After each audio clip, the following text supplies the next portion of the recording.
कहानी के आगाज में चंद लोग 15,000 मीटर की बुलंदी पर फंस चुके थे। ऐसा महसूस हो रहा था कि गर्म हवा का गुब्बारा किसी भी लम्हे सामने मौजूद पहाड़ी से जा टकराएगा। वह सब बेबसी के आलम में सिर्फ चीख सकते थे। शदीद रगड़ की आवाज के साथ टोकरी खतरनाक अंदाज में हिलने लगी। गुब्बारे के नाजुक कपड़े में भी एक बड़ा शिगाफ पड़ चुका था। खुशकिस्मती से सबने पूरी ताकत लगाकर खुद को संभाले रखा, मगर उन्हें अभी अंदाजा नहीं था कि असल आजमाइश तो अब शुरू होने वाली है। एक आदमी ने अपने सामने खड़ी औरत को नफरत भरी नजरों से देखा। आज जो कुछ हुआ था तकरीबन सब उसी की वजह से हुआ था। इस आदमी का नाम काई था। अपनी बीवी लीना को उसके हालिया हमल जाए होने के सदमे से निकालने के लिए उसने बड़ी मेहनत से यह romantic hot air balloon trip तरतीब दी थी, लेकिन रवानगी से कुछ ही देर पहले ऑपरेटर रीड ने बताया कि एक और मुसाफिर भी उनके साथ सफर करेगी। जब वह औरत, जिसका नाम नोवा था, वहां पहुंची तो काई के चेहरे का रंग उड़ गया। एक लम्हे के लिए तो उसने पूरा सफर मनसूख करने का भी सोचा, मगर लीना का ख्याल था कि ऐसे मौके बार बार नहीं मिलते, इसलिए उसने जिद करके सफर जारी रखने का फैसला किया। रीड की हिदायतों के साथ ही काई की बेचैनी के दरमियान गुब्बारा आहिस्ता आहिस्ता जमीन से बुलंद होने लगा। लीना बहुत खुश थी। इर्द गिर्द के हसीन मंजर लगातार उनके सामने बदल रहे थे और वाकई यह एक ऐसा तजुर्बा था जो पूरी जिंदगी याद रहने वाला था। लेकिन नोवा का रवैया कुछ अजीब लग रहा था। बातों ही बातों में वह बार बार काई के माजी का जिक्र छेड़ देती और ऐसे इशारे देती जैसे वह दोनों पहले से एक दूसरे को जानते हों। काई की आवाज में घबराहट साफ सुनाई दे रही थी और वह उसके सवालों के सीधे जवाब देने से लगातार बच रहा था। सब कुछ देखकर लगता था कि उन दोनों के दरमियान वाकई कोई न कोई राज जरूर मौजूद है। अच्छी बात सिर्फ ये थी कि लीना ने अभी तक कोई गैरमामूली बात महसूस नहीं की थी। आहिस्ता आहिस्ता गुब्बारा अपनी बुलंद तरीन सतह तक जा पहुंचा। चारों तरफ फैली अजीम पहाड़ी चोटियां यूं महसूस हो रही थीं जैसे उनके कदमों के नीचे बिछी हों। रीड ने अचानक गुनगुनाना शुरू कर दिया। इसी दौरान उसने सबको जोर जोर से चीखने का मशवरा दिया, क्योंकि उसके मुताबिक इससे दिल का दबाव कम हो जाता है। काई खामोश खड़ा रहा। लीना ने हिचकिचाते हुए नीचे की तरफ मुंह करके एक बार जोर से आवाज लगाई। फिर उसने नोवा की तरफ देखा। नोवा पहले हल्के से मुस्कुराई, लेकिन अगले ही लम्हे पूरी ताकत से चीखने लगी। उसकी चीख सुनकर सब बुरी तरह चौंक गए। ऐसा लग रहा था जैसे उसके दिल में बरसों का दर्द और शिकायत दफन हो। माहौल में अजीब सा तनाव महसूस होते ही नोवा ने खुद ही कहा कि वह काई और लीना की एक तस्वीर ले देती है। जब उसने अपना फोन काई के हाथ में दिया तो उसकी स्क्रीन पर एक पैगाम नुमाया था जिसमें लिखा था, फौरन पैसे दे दो वरना बहुत पछताओगे। यह पढ़ते ही काई का चेहरा बदल गया, मगर उसने अपने तासुरात छिपाते हुए खामोशी से तस्वीर खींच ली। इसी दौरान गुब्बारा पहाड़ों के एक सिलसिले के दरमियान दाखिल हो चुका था। ऐसा महसूस हो रहा था कि वह सीधा सामने वाली दीवहैकल चट्टान से टकरा जाएगा। रीड ने पुरसुकून अंदाज में बर्नर जला दिया। गैस की तेज लपटों के साथ गुब्बारा अचानक ऊपर उठा और ऐन वक्त पर खतरे से बच गया। लीना ने नीचे झांका तो पहली बार उसके दिल में खौफ ने जन्म लिया। दूसरी तरफ नोवा का चेहरा पहले से भी ज्यादा सख्त हो चुका था। अचानक दूर आसमान में एक सुनहरी उकाब दिखाई दिया जो उनकी तरफ उड़ता आ रहा था। रीड खुशी से भर गया और बोला कि गोल्डन ईगल का दिखाई देना बहुत खुशकिस्मती की निशानी समझा जाता है, लेकिन नोवा ने ठंडे लहजे में जवाब दिया कि वह वापस जाना चाहती है। रीड ने समझाया कि वह इस वक्त पहाड़ों के ऊपर हैं और यहाँ लैंड करना नामुमकिन है। अब नोवा ने मजीद पर्दा रखने की जरूरत महसूस न की। वह सीधी काई के सामने आ खड़ी हुई और बोली, क्या तुम इतनी जल्दी वह खूबसूरत रात भूल गए? ये सुनते ही वहां मौजूद सब लोग साकित रह गए। चंद लम्हे गुजरने के बाद काई ने गहरा सांस लिया और अपनी वजाहत पेश करना शुरू कर दी। उसने बताया कि कुछ अरसा पहले उसकी कंपनी के बोर्ड ऑफ डायरेक्टर्स ने बड़े पैमाने पर मुलाजिमों को फारिग करने का फैसला किया था और एक सीनियर अफसर होने की वजह से इस फैसले पर अमल करवाने की जिम्मेदारी उसी के कंधों पर आई। जब बर्खास्तगियों की मीटिंग खत्म हुई तो एक उम्र रसीदा मुलाजिम गुस्से से उसके सामने आ खड़ा हुआ। वह शख्स तकरीबन 40 बरस तक कंपनी के लिए काम करता रहा था और रिटायरमेंट से सिर्फ चंद दिन पहले उसे बताया गया था कि उसकी मुलाजमत खत्म की जा रही है। काई का सख्त और बेहिस रवैया देखकर उस आदमी ने अचानक अपनी जेब से पिस्तौल निकाल ली। काई खौफ से जर्द पड़ गया और जल्दी से बताने लगा कि उसकी बीवी का अभी हाल ही में हमला जाए हुआ है। जब उसने आंखें बंद करके अपनी मौत का इंतजार करना शुरू किया तो अचानक फायर की आवाज गूंज उठी। मगर हैरत अंगेज बात यह थी कि उस मुलाजिम ने काई को गोली नहीं मारी, बल्कि खुद को ही गोली मार ली। ये मंजर काई के जहन में गहरे जख्म की तरह नक्श हो गया। इसी वजह से उसने कुछ वक्त के लिए काम से दूर रहने और अपनी बीवी को साथ लेकर एक रोमांटिक सफर पर जाने का फैसला किया। इसके बाद काई इटली के खूबसूरत डोलोमाइट पहाड़ी इलाके में पहुंचा। वहां एक बार में इत्तेफाकन उसकी मुलाकात नोवा से हुई। मालूम नहीं क्यों, लेकिन यह औरत शुरू ही से उसके साथ गैरमामूली गर्मजोशी से पेश आने लगी। उसकी गुफ्तगू में कउरबत के इशारे भी थे और ऐसे जुमले भी जो किसी खास दिलचस्पी की तरफ इशारा करते थे। काई ने कई बार वाजह किया कि वह शादीशुदा है और अगले दिन अपनी बीवी के साथ एक खास सफर पर रवाना होने वाला है, मगर नोवा ने उसकी एक न सुनी। वह बेतकल्लुफी से उसके करीब आती रही और यहाँ तक कि उसने अपना हाथ खाई की रान पर भी रख दिया। अगले दिन लीना मुकर्ररा वक्त पर वहां पहुंच गई। लेकिन उससे मिलने के बाद भी काई कुछ परेशान और गुमसुम दिखाई दे रहा था, क्योंकि उसके फोन पर नोवा के मुसलसल पैगाम आ रहे थे। उन पैगामों में लिखा था कि उसने पिछली रात के रोमांटिक लम्हों से बहुत लुत्फ उठाया और अब खामोश रहने के बदले काई से 50 लाख रुपए चाहती है। ये पैगाम पढ़ते ही काई के चेहरे का रंग उड़ गया। उसने फौरन फोन बंद किया और जबरदस्ती मुस्कुराने लगा।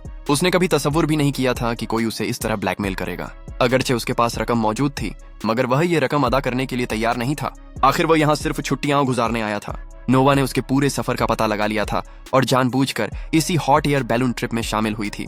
जब बार बार मुतालबा करने के बावजूद उसे कुछ हासिल न हुआ तो उसने सीधा लीना के सामने हकीकत जाहिर करने की धमकी दे दी। काय मुसलसल ये समझाने की कोशिश करता रहा कि उसका नोवा के साथ कोई ताल्लुक नहीं और वह सिर्फ उसे ब्लैकमेल कर रही है, लेकिन नोवा ने लीना के सामने उसके हमलझाए होने की तारीख तक बता दी। यहाँ तक कि काई के पेट पर मौजूद पैदाइशी निशान के बारे में भी वह जानती थी। यह सब सुनकर लीना के दिल में शक पैदा होने लगा, मगर काई फिर भी अपनी बात पर कायम रहा और हर चीज को झूठ करार देता रहा। इस रवैये ने नोवा को मुकम्मल तौर पर गुस्से में मुब्तिला कर दिया। वह तेजी से आगे बढ़ी और रीढ़ की कमर से बंधा हुआ चाकू झटके से निकाल लिया ताकि काई को सच बोलने पर मजबूर कर सके। जब रीड ने मदद के लिए रेडियो इस्तेमाल करने की कोशिश की तो नोवा ने फौरन चाकू से वॉकी टॉकी का तार काट दिया। अब वह जमीन से हर किस्म का राब्ता खो चुके थे। रीड ने सख्त लहजे में खबरदार किया कि अगर किसी ने मामूली सी भी लापरवाही की तो वह सब हजारों फुट बुलंदी पर अपनी जान से हाथ धो बैठेंगे। जैसे ही नोवा की तवज्जो एक लम्हे के लिए हटी, काई ने मौका देखकर उसके हाथ से चाकू छीनने की कोशिश की।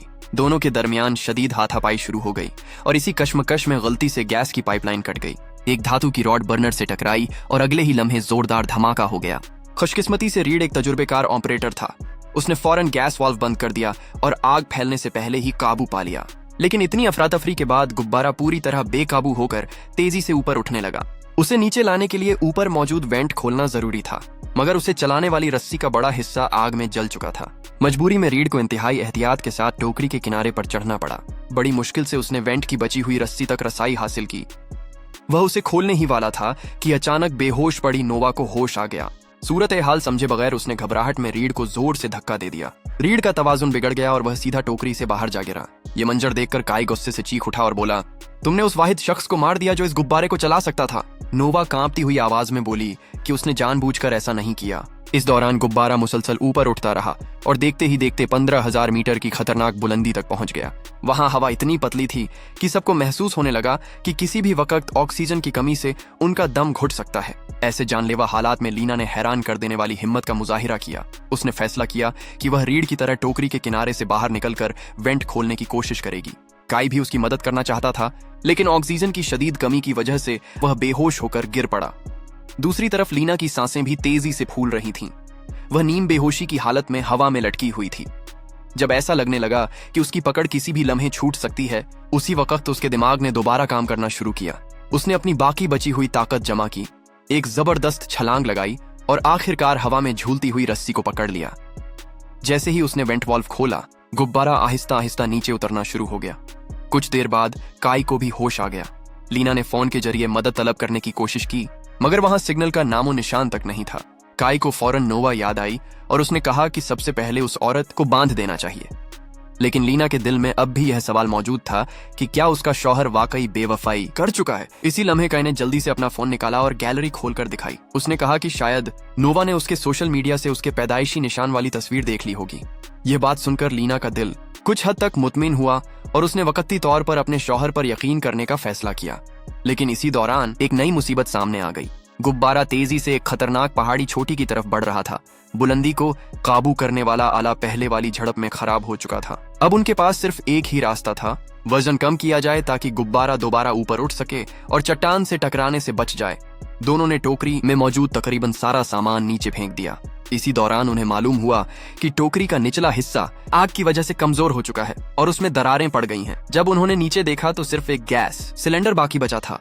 लीना का कहना था कि उसे अभी नहीं फेंकना चाहिए क्योंकि मुमकिन है आगे जाकर उसकी जरूरत पड़ जाए, मगर बदकिस्मती से गुब्बारा फिर भी मतलूबा बुलंदी हासिल न कर सका। चंद लम्हों बाद वह बेकाबू होकर सीधा पहाड़ी चट्टान से जा टकराया। गुब्बारे का कपड़ा चट्टान से रगड़ा और उसमें एक बड़ा शिगाफ पड़ गया। दोनों ने पूरी कव्वत से खुद को संभाले रखा। खुशकिस्मती से गुब्बारा मुकम्मल तौर पर तबाह नहीं हुआ था, इसलिए वह सीधे नीचे गिरने से बच गए। लेकिन ज्यादा देर न गुजरी कि गुब्बारा बेसिमत होता हुआ घने बादलों के अंदर दाखिल हो गया। चारों तरफ का मंजर अचानक गायब हो गया। सबको यूं महसूस होने लगा जैसे खौफ की एक सर्द लहर उनके जिस्म के अंदर से गुजर रही हो। काई ने गुस्से से नोवा से पूछा कि आखिर वह उसके पीछे इतनी नफरत के साथ क्यों पड़ी हुई है। उसने आहिस्ता आहिस्ता असल हकीकत बयान की कि जिस बुजुर्ग मुलाजिम ने बर्खास्तगी के बाद खुदकुशी की थी वह उसका बाप था। नोवा ने कहा कि वह अपने वालिद की मौत का बदला लेने के लिए यह सब कर रही है। ये सुनते ही काई के जहन में वह हौलनाक मंजर दोबारा ताजा हो गया।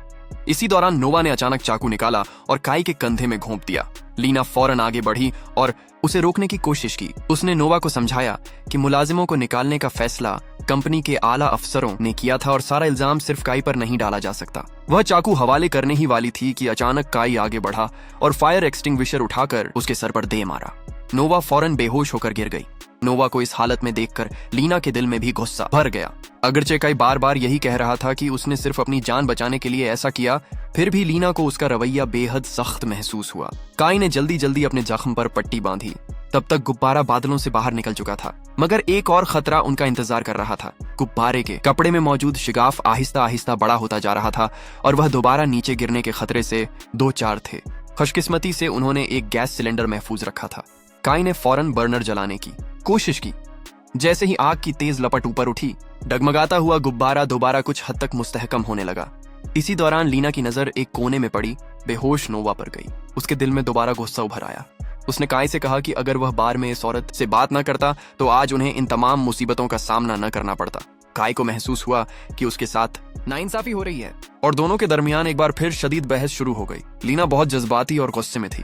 अचानक उसका पांव टोकरी के कमजोर फर्श पर पड़ा। फर्श टूट गया और उसका आधा जिस्म नीचे हवा में लटक गया। काई चंद लम्हों के लिए साकित रह गया, फिर उसे होश आया और वह फौरन लीना की मदद के लिए दौड़ा। काफी जद्दोजहद और कोशिश के बाद दोनों आखिरकार लीना को दोबारा महफूज तरीके से टोकरी के अंदर खींचने में कामयाब हो गए। लेकिन उसके चेहरे पर जरा सी भी राहत नहीं थी।